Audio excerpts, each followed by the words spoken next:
Hello, it's good to see you. Today we are back to read some more of this story. We are on chapter 20 of part 2. We are starting on page 666. All right. Portia felt a sudden jerk to the right, and she was separated from Aiden and whisked away down a long tunnel of light. The movement was fast, and she found herself unable to think or speak. Phaedra was in control of their movement, and she held Portia tight in her arms. "We're finally alone," Portia heard her whisper.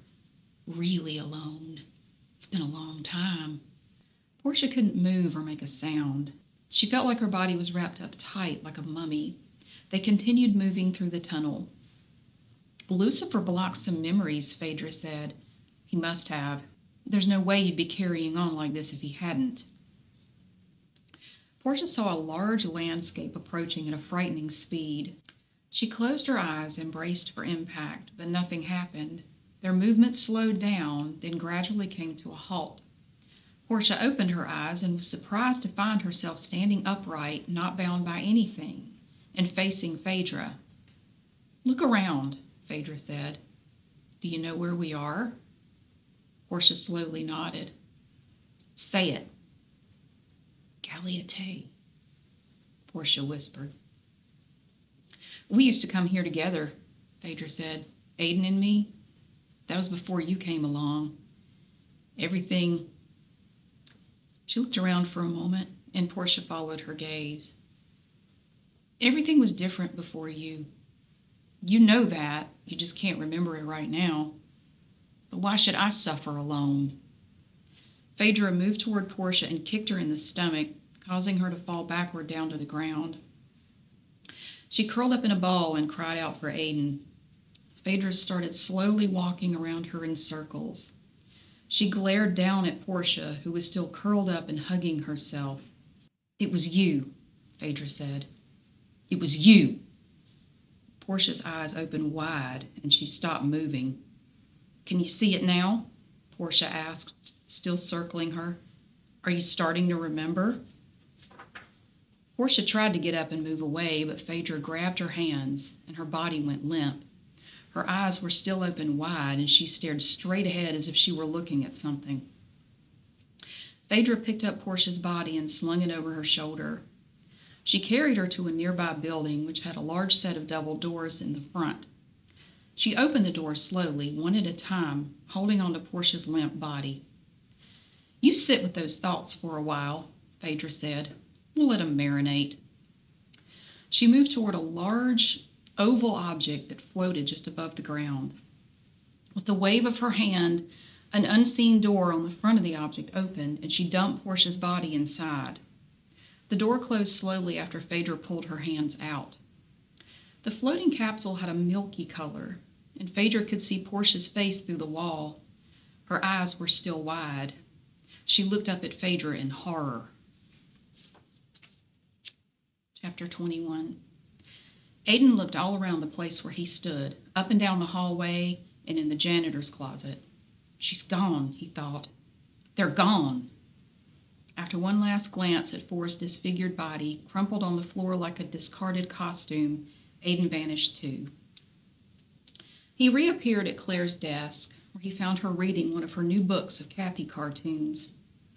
She jumped at the sight of him, suddenly standing there at the window. "I need your help," he said before she could speak. "We have to go. Now." Claire stuck a piece of paper in her book to mark her place, set the book on the desk, and stood up. "Go where? I can't leave here." "You have to.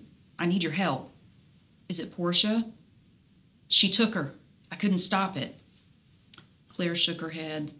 "Go tell Lucifer. This is beyond anything I can do." "You helped me before." She came out from behind the desk and moved in close to Aiden, lowering her voice. "If I get caught leaving here again, I'm never going to get to go back." "I know where they are. You can't..." Aiden grabbed Claire's hands and took her away before she could say another word. They appeared together on the far side of the frozen lake on Galiate. Aiden held on to Claire's hands.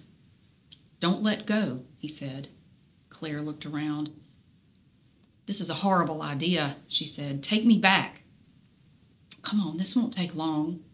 He saw a light flickering in the building on the other side of the lake. There, look. That's where they are. How do you know? I just do. Come on. He tried to pull her, but she dug her heels in. What if I end up caught like Portia did? What if we both end up caught? You say she's over there. Claire nodded to the building. What if she has help over there? She's alone, Aiden said. She knows better than to get anybody else involved. Unlike some of us, Claire muttered. Claire, I promise you'll be okay. The sooner we get over there, the sooner this will all be over with. You have to admit that it's nice to be out of that waiting room for a minute. Claire's eyes grew wide. This is stressing me out, she said through gritted teeth. Aiden nodded. Then let's go do what we came here to do so we can leave. They quietly floated over the ice toward the building, still holding hands, and came to a stop by the bench just outside the building's double doors. Aiden pointed to the doors, counted to 3 quietly, and they went inside. Phaedra was standing just to the right of the doorway and greeted them. Claire let out a small yip and grabbed Aiden's hands even tighter. Claire, Phaedra said, shocked to see her there. Aiden, I expected better. Where's Lucifer? You can't tell me he doesn't know. Aiden looked down, then away. We're ready to fight you, Claire said in as low of a voice as she could muster. Phaedra looked at her and chuckled, and then turned her attention back to Aiden. Aiden, look at me. Look at me. Aiden slowly looked up at her. You mean he doesn't know? You're doing this all on your own. That would explain why you had to bring her here, she gestured to Claire. Claire thought about trying a menacing growl, but decided against it. She looked at Aiden, unsure what the plan was. He stood there, sheepish, struggling to maintain eye contact with Phaedra. I'll do whatever I have to do to take Portia, he said, and then quickly looked away. Phaedra stepped back and pulled a dark drop cloth off the floating capsule. You can have her, she said. Aiden and Claire saw the capsule for the first time and gasped. Where'd you get that? Claire asked. I borrowed it. Aiden, just wave your hand. Get her in there, Claire tried to say quietly to Aiden, but Phaedra heard her. You want to try? Phaedra asked, moving in closer and towering over her. Please just let us have her, Aiden said, glancing at Claire. We don't want any more trouble. Phaedra smiled. Just wave your hand over the front of the capsule. The door will open. Aiden approached, bringing Claire with him, and then stopped. It's not a trick, Phaedra said. See, there she is. Aiden leaned in and saw Portia through the milky white wall. Let go of Claire's hand, Phaedra said gently. Your love is right there. It's definitely a trick, Claire said. Don't do it. No trick, Phaedra said. I want you to take her. Why would you? Aiden said, and then stopped. He tried to pull his hand away from Claire, but she held on tight. It's okay, Phaedra said. I promise. Aiden tried to pull his hand away again, and Claire begged him not to, but he did it anyway. He waved his hand in front of the capsule, and the door opened. He and Claire looked inside. Portia was curled up in a ball in the capsule, staring straight ahead at nothing. Aiden called her name softly, and she jerked her head up to look at him wide-eyed. Her mouth opened slightly as if she intended to speak, but she remained silent. Oh, no, Claire whispered, looking at Aiden, then back at Portia. She remembers, doesn't she? Aiden clenched his fist, and his face hardened. He took a small step back and faced Phaedra. Phaedra looked at him with a slight smile and a hint of excitement in her eyes. She's all yours, she said. Aiden hesitated, then pulled back and slapped Phaedra across the left cheek. Phaedra stumbled a bit, then steadied herself. Her eyes were gleaming. She slapped him back. Claire pulled Aiden away from her. Let's just get her and go. Phaedra stood there, hand on her cheek, watching Aiden pull Portia out of the capsule. Portia couldn't stand on her own, so Aiden held her like a baby in his arms. Claire brushed some hair away from Portia's face. You're evil, she said to Phaedra. Pure evil. Phaedra ignored her. See you soon, she said to Aiden, and then vanished before he could answer. Aiden and Claire looked at Portia. She looked back at them, still silent and wide-eyed. Let's get her back, Claire said. We have to tell Lucifer. Aiden hugged Portia up close. I know. Chapter 22. I don't remember much between the moment I touched my own face, the face of my human body, and Phaedra kicking me in the stomach. I fell to the ground, and she walked around me while all the memories came flooding back. The memories that Lucifer decided I didn't need access to at that time, but Phaedra brought them back to me anyway. It was you, she said, and the memories were there. It was you. I couldn't speak. Everything was coming back so fast that I couldn't even think. I had seen memories of Aiden and Phaedra together, but these new memories were of Aiden and me. Oh, I didn't want to remember. How do I explain it? After my parents died, I had so many mornings where I'd wake up, and just for a few peaceful, wonderful moments, it's like I'd forgotten all about it. Just coming out of a deep sleep, stretching and feeling good, and then the memory would crash down on me again. It sat on my heart like a boulder, and it made me sick with sadness. It was at that moment, that sudden weight of remembering, that I felt curled up on the ground on Galiotay that day. Words started forming in my mind. It was my fault. It was my fault. Phaedra wasn't feeding that thought to me. I realized that it was something I'd been saying for years, centuries, and I was right. I wanted to get up and get out of there, but Phaedra had me up and slung across her shoulder before I could even try to get away. She put me in the capsule. I saw her heading toward it, and I wondered how she'd gotten hold of one. Those capsules weren't available to angels. They sit on an unnamed planet at the very edge of our God's universe. Angels don't go there. We're taken there. It's not a place you want to go to, like a roach motel. Angels check in, but they don't check out. How did she manage to get a hold of one? I never found out. Being inside the capsule, even for a short time like I was, is awful. It slowly drains you, or that was my experience. I'd never known anyone else who's been inside of one of the capsules and come back to talk about it. Like I said, we check in, but we don't check out. Usually. Aiden pulled me out, and even after that short bit of time in there, I was so weak I couldn't stand up on my own. The thoughts were swirling around in my head, and I felt sick. He hugged me close, and I felt a warmth coming off of his body. The weird thing is, the comfort that I felt in that warmth made everything worse. I felt sick, and a pain went through my chest like a knife. It was my fault. Everything. Aiden said several times that I had nothing to be sorry for, and that I needed to remember that. I had no idea why he said that to me at the time, but it made perfect sense from this point on. It did no good for him to say that. The guilt and pain I felt was crushing me more than being in the capsule had. We went back to hell. Claire was with us, and she sat with me in the waiting room while Aiden went to find Lucifer. I was lying down on a bench with my head resting on a pillow. "Can you talk?" she asked me. Her voice sounded distant, like she was down in a hole. I couldn't look at her. I was still so weak that I couldn't move. "Look," Claire shifted her chair around to face.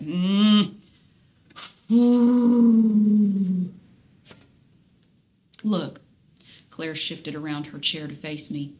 "She shouldn't have done that. For what you're here to do, Lucifer saw no reason for you to remember everything. This was supposed to be way more simple than it's turned out to be. You were supposed to be back in your body by now." I felt her gently touch my face. "I know what you're remembering," she said, almost at a whisper. "You didn't make him do it. Lucifer swung the side door open with a great deal of force and walked straight over to me. Aiden came in behind him, and Claire immediately put her chair back and got out of the way. Lucifer knelt down and sat eye level to me. "Let's stop this," he said, and he reached up to put his hand on me. I summoned up the strength to reach up and grab his hand before he could touch me. "No," I said, glad I could talk again. Give me a minute. Lucifer turned and looked at Aiden. She can't help you in this condition. I can help, I said, struggling to sit up. Claire came around the side, away from Lucifer, and held my arm to help me. I think you should give her a chance, she said to Lucifer, still looking at me. I have to do it, I said, and another wave of memories hit me. I covered my face with my hands like I wanted to block it out. It was too much. Oh, God, I cried out. Lucifer moved in closer to me and pulled my hands away from my face. Let me stop it. He did it because of me, I said, shaking. I looked at Aiden. You're here because of me. Chapter 23. Aiden went straight to Lucifer's office and knocked on the door after leaving Portia and Claire in the waiting room. Lucifer opened the door slightly and looked out after Aiden knocked. What is it? He asked. I need your help. It's urgent. I'm with someone at the moment. Aiden put his hand on the edge of the door as if he meant to pull it open. It's Portia, he said. Phaedra got to her. Excuse me. Lucifer closed the door. Aiden heard him talking to someone, and almost immediately the door opened again, and one of the other angels left the room and went down the hall. Lucifer came out into the hallway. How could you let this happen? He asked, frustrated. The two of you should have been able to take her. She ate a soul, Aiden said. Lucifer stepped back slightly, surprised to hear it. Really? That's how she was able to get away, and she took Portia with her. Aiden paused and then moved in a little closer. She put her in a capsule. Capsule? That's impossible. She doesn't have access to any capsules. I don't know how she got it, but she had one. Where is it? Galeate. Did you follow her there? I had a feeling she'd go there, so I went to check. How did you get Portia back here? I came... Aiden stopped mid-sentence and stared into Lucifer's eyes. And, Lucifer said, I came back here and asked Claire for help. I knew I couldn't do it alone. Did she agree to go with you? She went with me, yes. Did she go voluntarily? I didn't have time for her to make a choice. I took her. Lucifer slowly turned away from Aiden and stared up at the ceiling, his hands on his hips. She shouldn't be punished for her involvement in any of this, Aiden said. Lucifer turned back around and looked at him. I'll decide who's punished after you finish cleaning up the mess you made.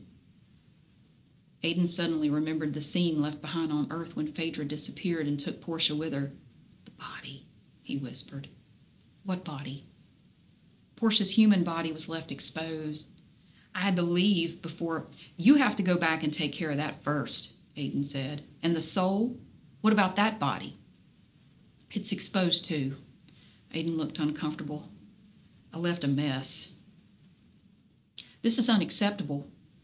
The further you get into this, the worse everything gets. Is Portia here now? Yes, sir. Claire's with her in the waiting room. Lucifer headed for the door at the end of the hall. Come on. Chapter 24. I could tell that Aiden wanted to come to me, but he stayed back. He didn't say anything. Lucifer told him to go secure the bodies. I assume he was talking about the two bodies we left behind on Earth, and Aiden left immediately to go do that. Lucifer had Claire go back to her desk, and he told me to follow him back to his office. That Frank guy was still there in the waiting room. He watched all this happen without saying anything. Lord only knows what he thought of all that. I felt like I was being stabbed repeatedly in the chest as I walked down the hall behind Lucifer to his office. He kept glancing back to see if I was still following him. This wasn't supposed to happen, he said, bringing me into his office and closing the door. I'm going to stop it. No! I put up a hand and stepped back. I need to know this. It's too late anyway. I've already seen it all. Maybe not. Let me at least stop any more memories from making it through. I sat down on the sofa.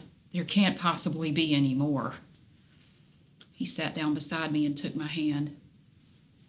He made his own choices. He did it for you, not for me. and he decided on his own. Do you remember that? I remember him saying that he chose this. I didn't believe it then, and I don't believe it now. Tell me what I can do to help. I looked up at him. Let me go home. Home? Which home? The one. I realized that the home that I so desperately wanted to escape to was no longer available to me, not in reality. You have your home here, he said. That's not the one you meant, is it? I miss my home, I said, and I felt an ache in my chest. I missed those days before memories kept coming back, and every new one cut like a knife. I gripped Lucifer's hand even tighter. No more, he said, and that was the last thing I remembered. Chapter 25. Aiden left the waiting room and returned to the hallway in the hospital, eager to clean the scene up and return to Portia. The hallway was still a mess. No one was around. Aiden moved Liddy's body back into the janitor's closet and draped his silver cloth back over it. He then turned to Four's body and looked at it sadly. Such a waste, he said, shaking his head. I'm sorry you got involved in all this. With a wave of his hand, the broken door was fixed and Four's body disappeared. He opened the closet door and looked at Liddy's body one last time. Everything appeared to be in order. We'll be back for you soon, he said to the body, and he gently closed the door.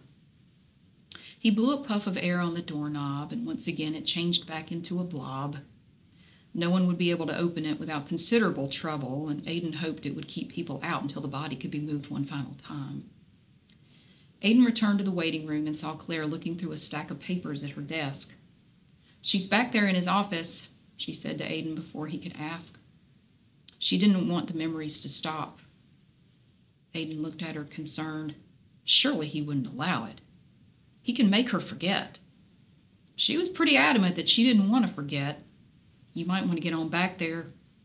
Claire pointed to the door to her right. I'm sorry. Claire was still upset with him. Just go. Aiden went through the door and down the hallway, pausing for a moment at Lucifer's office door to see if he could hear anything. Come in, Lucifer said, and Aiden did. Portia stood up from the sofa when he entered the room. She faced him with her eyes wide. Aiden ran to her and took her in his arms. Don't, he said. You're not seeing everything. Let me show you. Lucifer stood and watched the two of them. There's nothing you could show me, Portia said, her voice fading away. Chapter 26. I want to try to describe to you the memories that came back to me. Phaedra opened up a portal or something, because all these memories of my past with Aiden came back in fits and starts, and they kept coming back right up to the point that Lucifer said no more and shut them off like a faucet. I was given access to bits of history that I wasn't part of, things I had no way of knowing, things I never witnessed or knew about, things none of us angels knew. Nobody other than Lucifer, anyway. Not even Phaedra or any of God's other angels. These memories appeared to me in the third person, like I was watching a movie, but I was also aware that what I was seeing was real and it actually happened. Aiden and I met before the war, but not long before. We all knew that Lucifer was angry with God for leaving him alone all the time, but we had no idea that things would spiral out of control the way they did. Well, I didn't know. I guess I shouldn't speak for the others. I'm going to tell you what I saw as I saw it. Aiden took Portia on a picnic in the meadow near her home. They sat on a blanket in the middle of a field full of flowers and drank wine. The air was sweet and full of music, as it always was in heaven. Portia laid back on the blanket and stretched out. Aiden sat beside her, finishing his wine. Something's coming, Portia said, closing her eyes. Can you feel it? What do you mean? Portia opened one eye and looked at him. Something bad. Some change. I've felt it for quite a while now. Aiden set his wine glass down and laid down next to her on the blanket. He brushed a lock of hair away from her forehead. I haven't noticed anything, he said. Is it something you're worried about? Not worried, but I think we're in for something bad. Have you talked to anyone else about this? Why? Portia sat up and poured herself another glass of wine. Do you think I should? No, but I don't like the thought of you worrying about anything. Don't you feel it? It's like it's in the air all around us. Change is coming. Aiden sat up and put his arm gently on her shoulder. She kissed his cheek. Whatever it is, he said, we'll get through it together. Next memory. Lucifer called all of the angels together for a meeting. Aiden arrived early and looked for Portia before Lucifer took the stage at the Colosseum, but in the crowd of thousands, he couldn't find her. Portia arrived just before Lucifer started his speech, and she sat in one of the outer rows. My friends, Lucifer began, thank you for coming. I appreciate you giving me your valuable time. We come together today to discuss the rising tide of discontent that we've all felt growing in our homes. He looked out over his audience to try to gauge their reaction and then continued. We're a resilient bunch, and we've been through a lot together. I've been tasked with being your leader for long periods of time, and together we've accomplished a great deal. He glanced down at the angels in the front row and then quickly looked back up. We shouldn't have to go through everything alone, he shouted. It's not this way everywhere. Did you know that? There are universes where beings just like us have their God with them at all times. They always have love, comfort, and support, and never, not even for a single second, are they expected to face anything alone. The crowd turned to one another, whispering their thoughts. Did you know that? He asked again. It's an outrage. As your leader, I stand before you today to tell you that I will no longer tolerate it. My God, my Father, has forsaken me, forsaken us. He prefers the company of the other gods, and I intend to challenge him upon his return. Choose me to be the God of this universe, and I promise you, I will never leave you. It's time for us to stand up as one and make it clear that his fickle love is no longer welcome here. We've proven that we can grow, create, and thrive without him, and he is no longer needed here. A few members of the crowd stood up and walked away. Several more shouted out their disapproval. An angel in the front row called him a traitor. Portia sat up a bit and waited to hear more.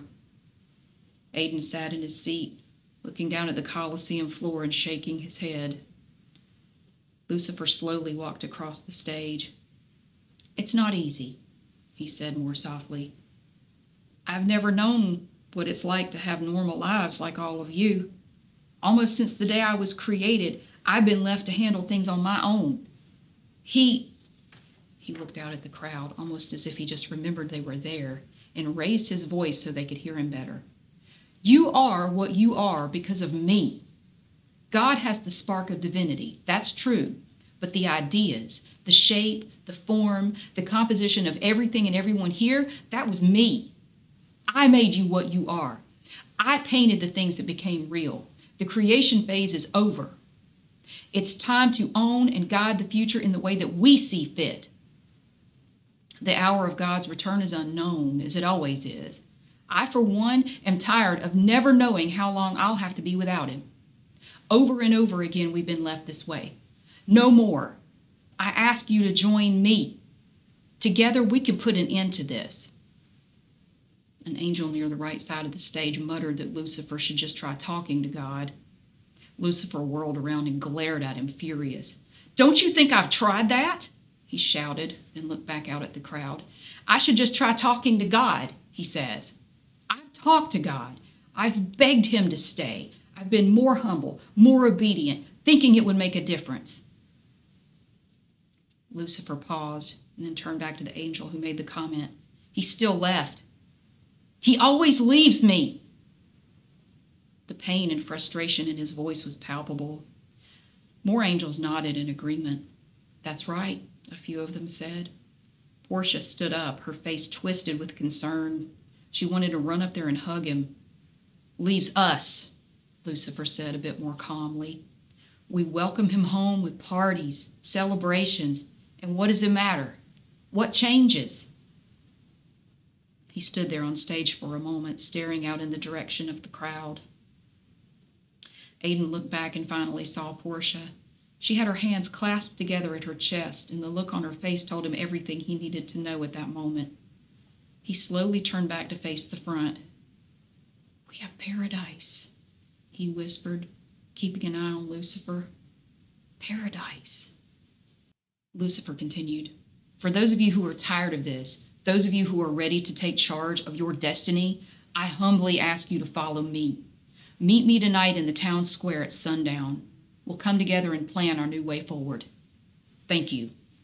With that, he abruptly turned and walked off stage, and the crowd erupted into chaos. Next memory. Aiden and Portia stood together in Aiden's living room, looking at each other. "How can you possibly not see how good this could be for us?" Portia asked Aiden. "It's not just Lucifer. He left all of us. We've proven over and over again that we can handle things without him." "How do you propose we make that point to God, then?" Aiden asked. "Tell me how that plays out when he comes back." "It won't be easy," Portia said, walking away to look at one of Aiden's most recent paintings. "I know that. Lucifer knows that. But I agree that something has to be done about this.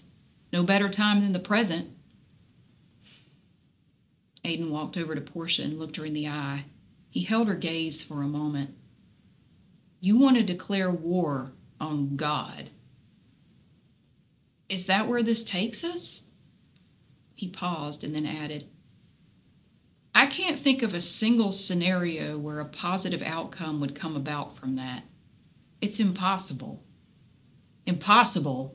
Portia said, frustrated. "How would you know? No one's ever tried it. We have no idea what the outcome would be. But anything would be better than waiting around for someone who obviously doesn't care one bit about us." She looked back at the painting. "I doubt he even thinks about us. One of these days, he's going to just go and never—" "Stop!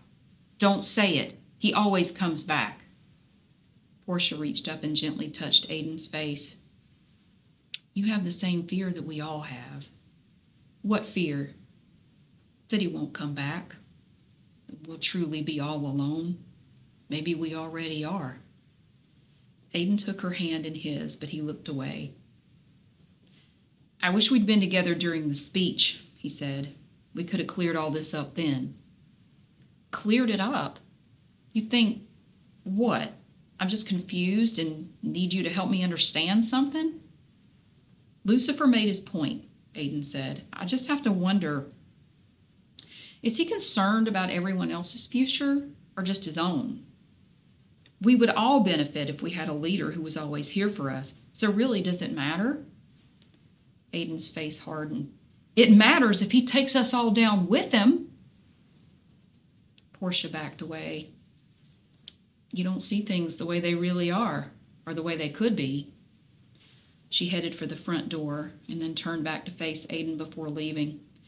"I'm going to be in the town square tonight, with or without you." Aiden grabbed a nearby paintbrush and threw it across the room. "We have paradise here," he cried. "If you follow him, he'll throw it all away, all for the sake of some petty revenge against God." Portia looked over at the paintbrush, which had landed on the floor near the sofa, and shook her head. "You don't get it," she said, and she walked out the door. Next memory. The town square was more crowded than Portia had seen it in a long time. It occurred to her that the last time she saw it so full was the last time God returned.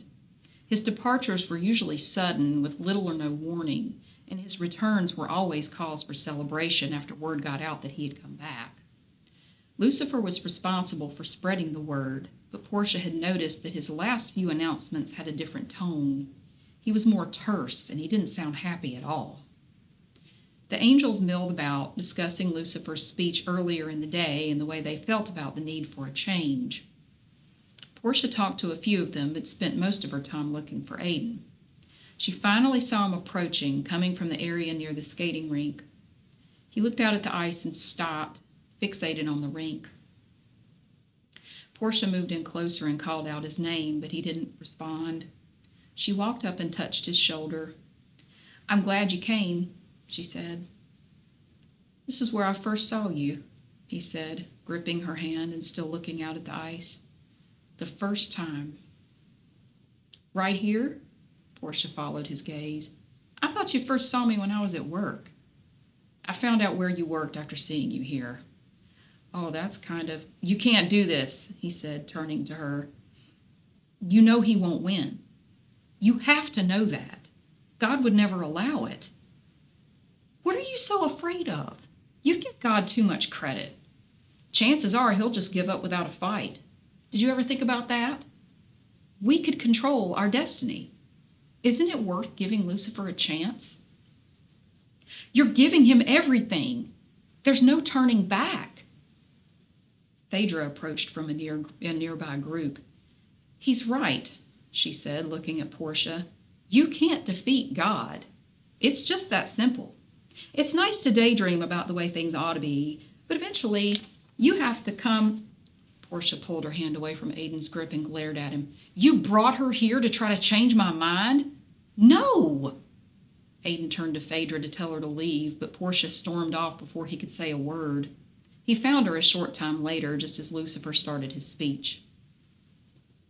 Lucifer walked up on a small stage that had been set up in the middle of the courtyard, and he looked around at the crowd. So many of you have come, he said, both amazed and impressed.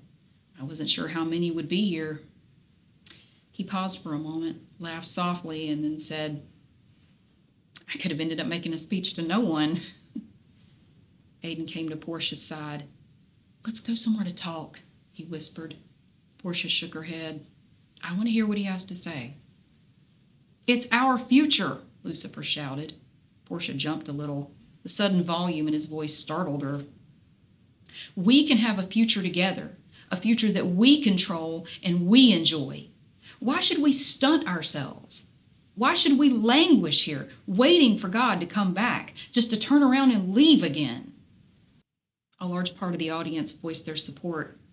Aiden looked around. A few of the supporters surprised him. I know these, Portia shushed him. I've been God's second in command, so to speak, for quite a long time now, Lucifer continued. I've seen him at his best, and I've seen him at his worst. He and I built all of heaven, the planets, the galaxies, everything together. Blasphemy, one of the angels shouted, and he left. You may think so, Lucifer said, watching him work his way through the crowd to leave. It doesn't change the fact that what I say is true. Aiden looked up at him, disgusted. He glanced over at Portia, who was hanging on his every word. I say with complete confidence that I'm capable of carrying on in God's place. I have all of the drive and abilities that he has and more. I'm here. The crowd cheered.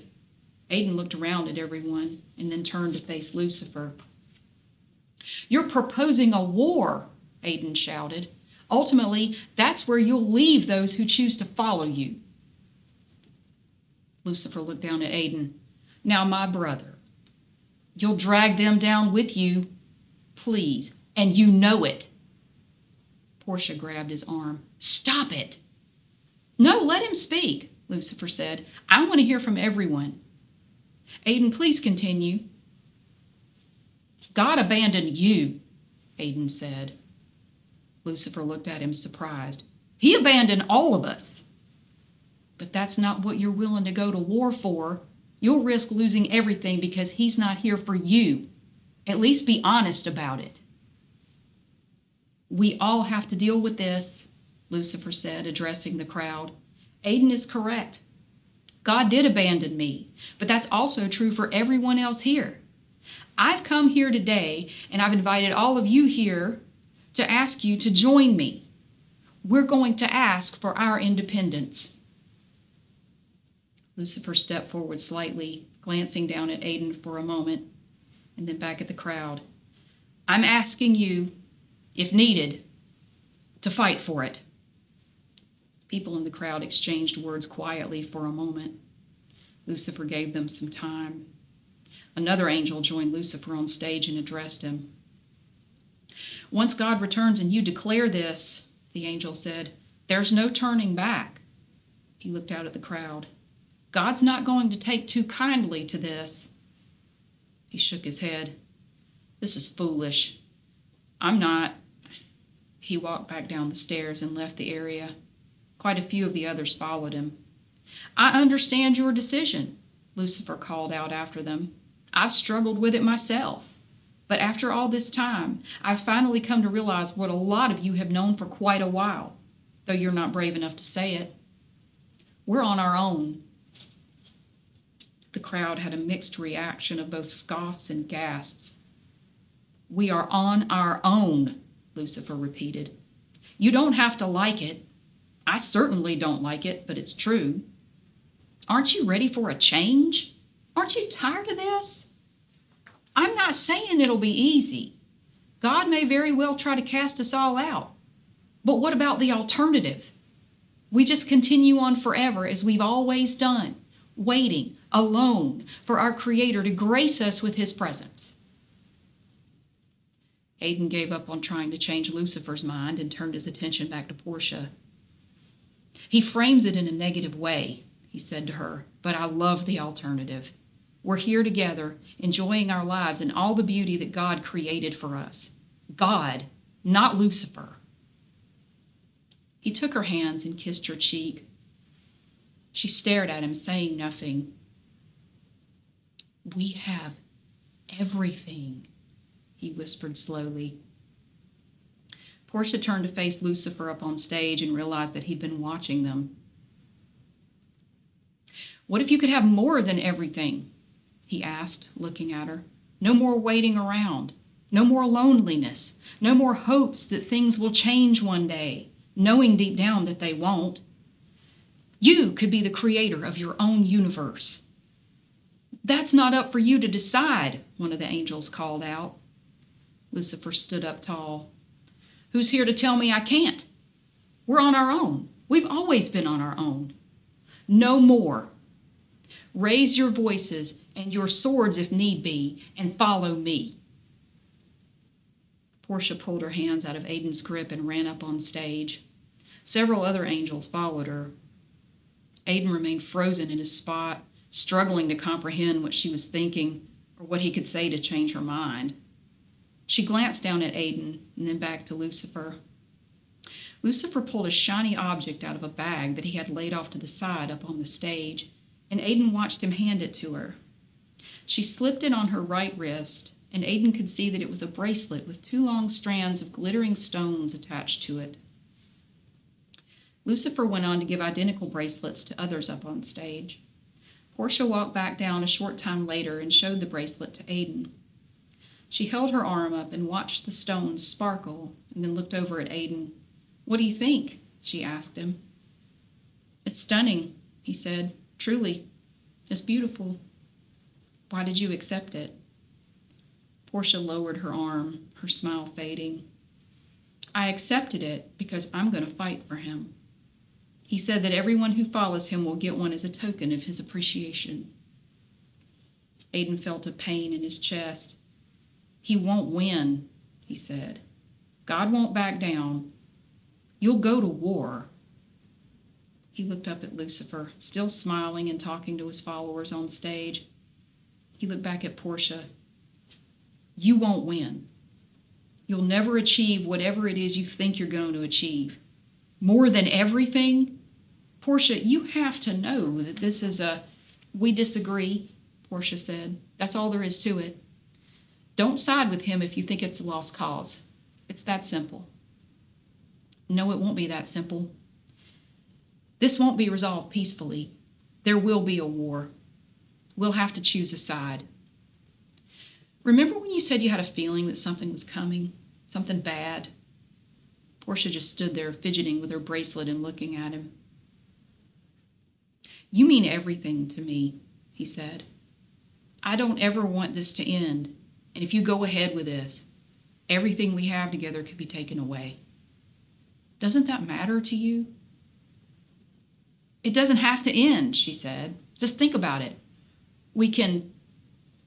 Portia paused for a minute and then said again, it doesn't have to end. You can still change your mind, he said. It's not too late. You're not committed. I am committed. I've made my choice, and I'm not going to change my mind. When God comes back, we'll confront him, yes. Just like that. Portia nodded. Just like that. Aidan looked up at the stage again. It was nearly empty, and Lucifer had left the area.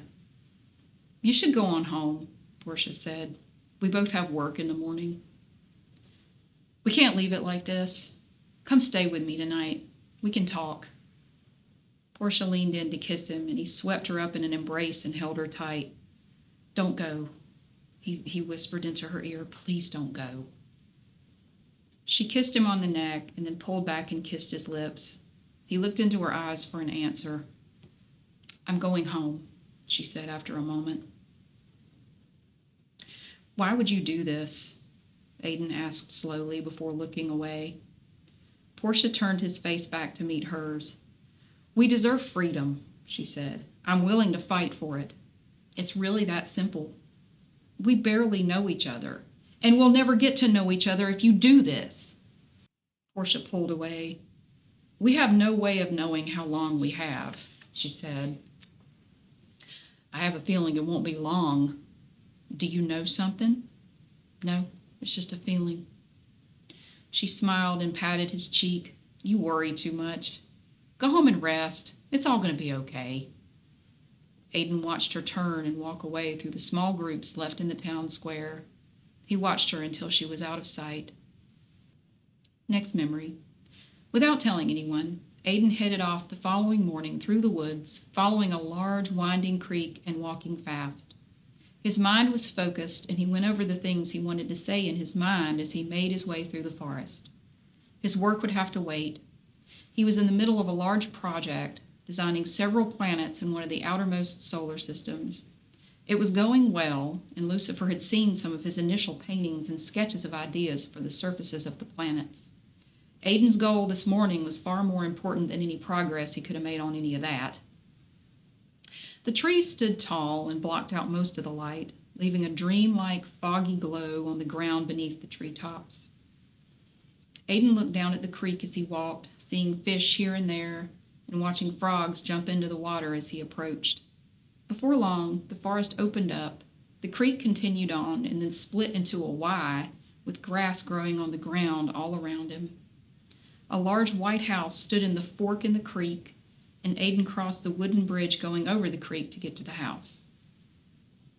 Lucifer was waiting for him, sitting in a rocking chair on the large front porch. He stood up and waved when he saw Aidan coming toward him. Welcome, he called out, taking a few steps off the porch and into the yard. Aidan approached, and the two went up on the porch. Lucifer invited Aidan inside to the parlor, where they sat across from one another in large leather chairs. This must be important, Lucifer said, leaning forward a bit. He rested his elbows on his knees and looked into Aidan's eyes. Would you like some tea? I want to know exactly what you think you're going to accomplish, Aidan said. Ha! So no small talk. Okay, we'll get right into it. We want independence, and it's about time you want independence, Aidan said. More like it, you want revenge. You're angry that God's left you alone, and you want to make him pay for it somehow. Independence is something else entirely. Lucifer sat back. Why bother coming here if you already know everything? I'm trying to understand how you could even think about getting into something like this. Don't you care at all about the ones who will follow you?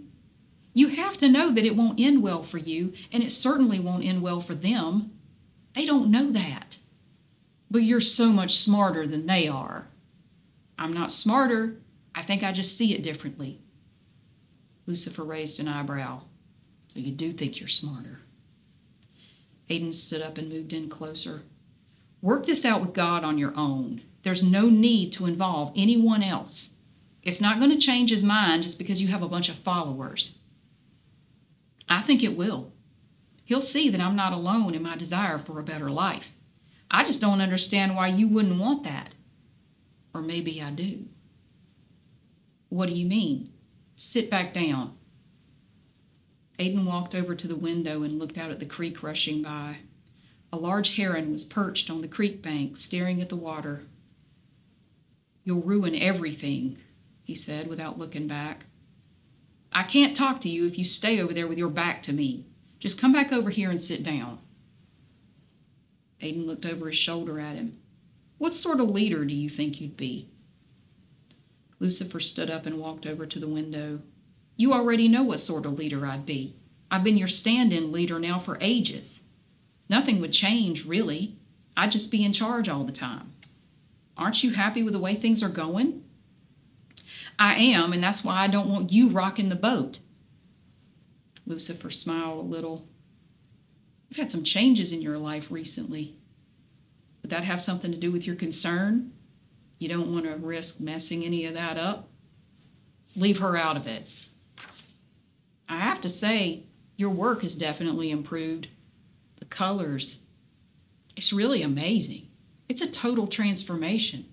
I'm impressed with the things you've shown me. She's had a real impact on you. I can see that plain as day.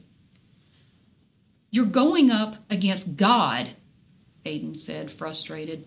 God makes the rules, and you know as well as I do that he changes them whenever things aren't going his way. That's why you'll never win, no matter how many followers you have, no matter how eloquently you present your argument, no matter what. God always wins. Give up on this ridiculous idea now and tell everyone that it's off before he gets back. There's still time to change things. Nothing's going to change, Lucifer said. You'll see that this was all for the best eventually. I just hope you choose the right side before that time comes. You've got her, Aiden said quietly. That's why you're here, isn't it? That's why you're really here. It's not genuine concern for the others. No, I am concerned about them, but mainly, what do you want me to do? Lucifer asked. Ask for followers and then pick and choose who can join me? I want you to reconsider the whole thing. You'll get nowhere with this. I'm going forward. Trust me, I've had plenty of time to think it over. I'm not changing my mind, and anyone who wants to follow me, they're welcome to do so, no matter what you may think. Aiden slowly walked back over to his chair and sat down. He looked down at the floor. She'll end up wherever all your followers end up. I don't like the thought of that because I won't be there. I can't help her. Lucifer walked over and rested his hand on Aiden's left shoulder. We'll end up right here. No matter what happens, why would we go anywhere? God created this place for us, remember? And there are millions of ways this thing could work out. You're choosing to focus on the one negative possibility. Aiden scoffed. I can think of more than one, a lot more. Lucifer sat back down and watched him. His instincts told him to stay quiet, so he did. I can't do it, Aiden said after a moment. Can't do what? I can't let her go through this alone. He looked up at Lucifer, and she will be alone. You'll lose, and you'll leave all of them to suffer by themselves. I'd never do that. Sure you would. Your anger at being defeated will take over, and you'll go off to lick your wounds elsewhere. You'll forget all about them because it was never about them in the first place. It was about you making a feeble attempt at getting God to care about you. Lucifer sat back and crossed his arms. Think whatever you want, Aiden. I'm busy. Is there anything else? Aiden stood up. Just one more thing. He left Lucifer's house a short time later, and he headed to work. He went to the town square that evening to see if he could find Portia, and he spotted her on the skating rink, twirling around by herself and looking up toward the sky. He waited for her to look his way. When she did, he leaned against the wall, draping his right arm in such a way that the 2 strands of his crystal bracelet fell down for her to see. She gasped and instantly went over to him, stopping just at the wall and lifting the strands up in her hands. What did you do? She cried, looking up at Aiden. When did you do this? This morning. I thought you were at work. I went to work afterwards. She looked down at the bracelet again, letting the strands fall down and brush the sides of the skating rink wall. You don't agree with any of it, she said softly, gripping the sides of the wall on either side of him. Why? It's because of me. Please say it's not because of me. I chose to do it, he said. But why? I know he didn't change your mind, so tell me why. He just looked at her, a mixture of sadness and defeat on his face. Say it. I'm not going to leave you to go through this alone. She gripped him and hugged him tight, and Aiden felt her trembling. You can't do this, she said, pressing her face into his chest. You can't. You have to go tell him you changed your mind. She let go of him and looked him in the eyes. You can't make a decision this big based on me. It's done. I'm not going back. You won't. You didn't make me. Nothing that happens from this point on is your fault, or anything that you ever need to worry about. Even if you and I don't stay together. What are you saying? She skated back a bit, her brows furrowed. What? Are you telling me that I don't need to feel guilty about anything bad that happens to you when God comes back? I know that. I don't, and I won't. She shook her head and skated away, and she made no move to come back to him, staying on the far end of the rink and not even looking back in his direction. Aiden swapped out his regular shoes for a nearby pair of skates and went out on the ice to join her. He approached carefully, and when she saw him, she initially moved farther away. You can only go so far, he said, still following her from a distance. You're running out of rink. This is ridiculous, she said without looking back. You can't put me in this position. I'm not putting you in any position.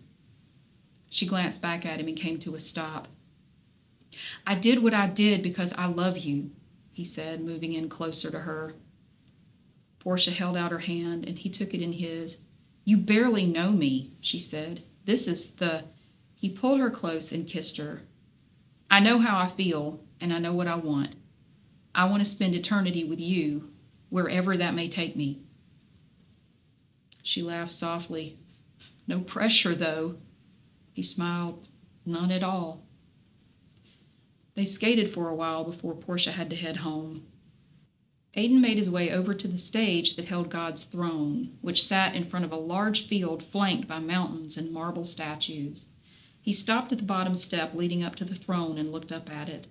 The evening light made the gold shine in a lovely way. Stay away, he whispered to the air.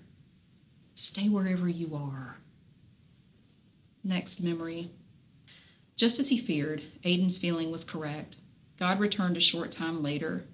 As he always did, he appeared before Lucifer immediately upon arrival, and Lucifer greeted him cordially.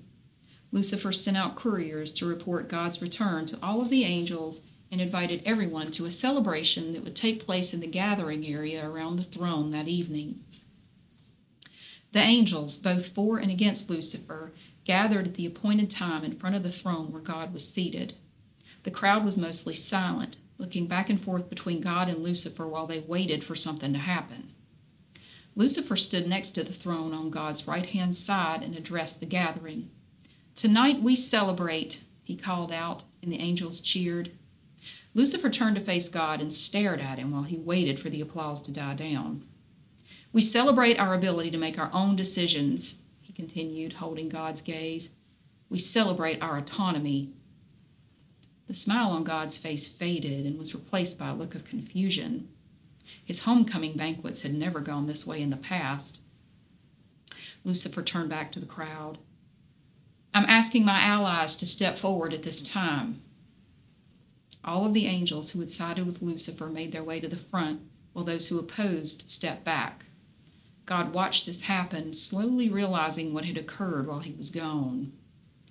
God watched the crowd shift, shaking his head. You should have brought this to my attention privately, he said quietly to Lucifer. This is wildly inappropriate. Lucifer, still watching the crowd, lowered down closer to where God was seated. I don't keep anything private, he said.